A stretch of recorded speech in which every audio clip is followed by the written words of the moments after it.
네, 우리나라 막판 PT에 반기문 전 유엔 사무총장까지 등판을 하면서 힘을 쏟았지만 아쉽게 고배를 마셨는데요.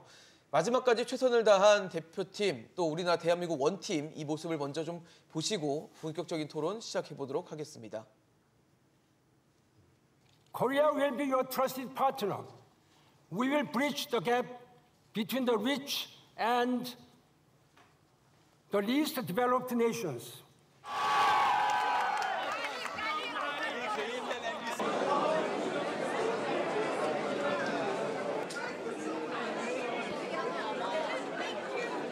국민 여러분의 열화와 같은 그런 기대에 미치지 못해서 송구스럽고 또 무거운 책임감을 느낍니다. 네, 반기문 전 사무총장의 마지막 PT도 보셨고 또 결과가 나온 이후에 한덕수 국무총리의 국민에 대한 대국민 메시지까지 보셨는데요. 결과론적으로 결국 이 사우디아라비아의 2030년 엑스포 개최를 양보하게 됐습니다. 사실 우리가 사우디아라비아보다 이런 유치 활동을 시작한 것도 굉장히 좀 늦어졌고 거기에 사우디아라비아의 5일머니의 힘을 넘기기는 좀 역부족이었다 이런 지적들이 나오는데요. 분석부터 좀 해보도록 하겠습니다. 이각규 회장님 어떻습니까? 네. 사실 좀 굉장히 아쉬워요. 아쉽고 좀 우리나라 부산에서 엑스포 열리는 모습을 봤으면 했는데 결과론적으로는 참 안타깝게 됐습니다. 어떻게 보세요? 사우디아라비아가 사실 유력하다는 얘기는 많았는데 그럼에도 결과론적으로는 넘어서지 못한 이유 결정적으로 어디 있다 보십니까? 네, 그렇습니다. 이번에 저도 밤늦게까지 보면서 결과 발표됐을 때 좀 참담한 심정을 금할 수가 없었습니다. 중요한 것은 뭐냐면 첫째는 하나는 물론 사우디가 우리나라보다 유치 활동을 먼저 시작했다고 하지만 사우디의 유치 활동에 대해서 정확한 분석이나 이런 부분에 대해서 좀 간과하지 않았나. 어떤 점을 간과했다는 말씀이신가요? 사우디도 나름대로 전략적으로 발표도 하면서 또 회원국들 접촉도 외교적 접촉도 하면서 거기다 또 경제적인 차원까지 제공하면서 이렇게 진행을 했을 거라고 생각하는데 그러면 정확한 정보 입수가 제대로 안 된 거 아니냐? 사우디를 잘 몰랐다라는 얘기겠네요. 그렇습니다. 예. 왜 우리 옛날 속담입니다. 지필지기 백진백성 아닙니까? 그렇죠. 그런 부분에 철저한 분석이 좀 선행이 돼야 되는데 그런 부분에서 우리가 좀 부족했다. 그리고 사우디를 너무 조금 과소평가했다. 왜냐하면 아시겠지만 앞전에 이제 2020년 두바이 엑스포가 개최되지 않습니까? 두바이 엑스포를 개최하기 전에 두바이 엑스포의 전반적인 마스터 플랜을 계획한 세계적인 유명한 엑스포 컨설팅 회사가 있습니다. 네.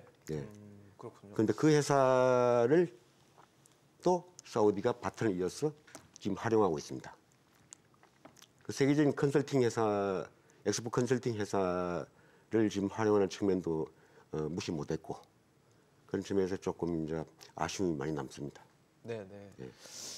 최정 교수님 어떠셨어요? 참 더 좀 아쉬우셨을 것 같아요. 부산에 또 이 소식이 전해지기를 아마 어떻게 보면 누구보다 또 기대하셨을 것 같은데. 예, 저는 고향이 부산이니까. 그러니까요. 그리고 또 제가 지금 적을 두고 있는 학교가 또 부산에 있기 때문에 특히 이제 누구 못지않게 부산이 유치하기를 바랬는데 상당히 좀 안타깝습니다. 안타까운데 제가 생각했을 때는 지금 안 된 이유는 저는 크게 두 가지로 꼽아요. 첫 번째는 쌍대가 너무 셌어요.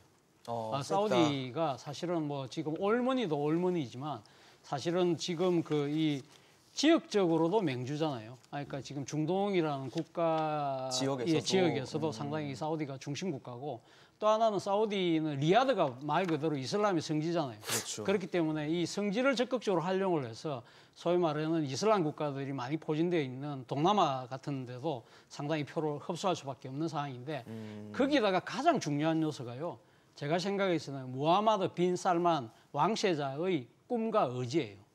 사실은 이 지금 단순하게 2030 리야드 엑스포만 개최하겠다는 것이 아니라 이것이 그러니까 지금 빈 살만 왕세자가 꿈꾸고 있는 지금 사우디 비전 2030의 중요한 계획 중에 하나라는 거예요. 그러니까 지금 우리가 알다시피 사우디아라비아는 언두운의 석유 왕국 뭐 이 정도로 생각을 했잖아요. 근데 지금 무함마드 빈 살만이 지금 권력을 잡고 난 뒤에 사우디의 국가 이미지를 완전히 대개조하는 쪽으로 바꾸고 있거든요. 단순하게 이미지만 바꾸는 것이 아니라 경제 체제를 바꾸는 거예요. 그러니까 기존의 석유에 의존해왔던 경제 체제를 이제는 석유를 탈피해서 탄소 네거티브까지, 예를 들면 태양광이라든지 재생에너지를 통해서 새로운 경제 구조를 바꾸는 그런 대국가 개조 사업을 하고 있는데, 그게 가장 중요한 하나의 수단으로 지금 2030 엑스포를 생각을 하고 있었던 거거든요. 그렇기 때문에 우리보다 훨씬 빠르게 시작을 했어요.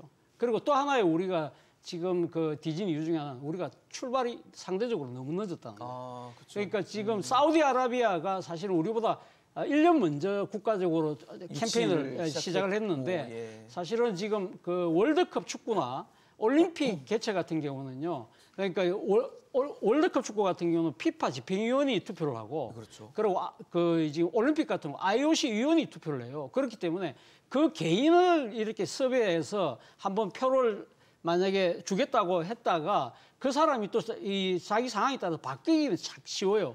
그런데 엑스포는 국가가 투표를 해요. 그렇기 때문에 국가가 국가대 약속을 한 것이, 만약에 사우디가 먼저 와서 밀어주겠다고 했는데 한국이 와서 뒤집으려고 하면 이게 결코 쉽지 않다는 거예요. 국가 대 국가의 약속이기 때문에. 그렇기 때문에 상당히 좀 불리한 구조 속에서 나름대로 최선을 다하긴 했습니다만, 저는 이런 두 가지 요소 때문에 사실은 결과가 저렇게 넘어간 것이 아닐까 하는 생각이 듭니다.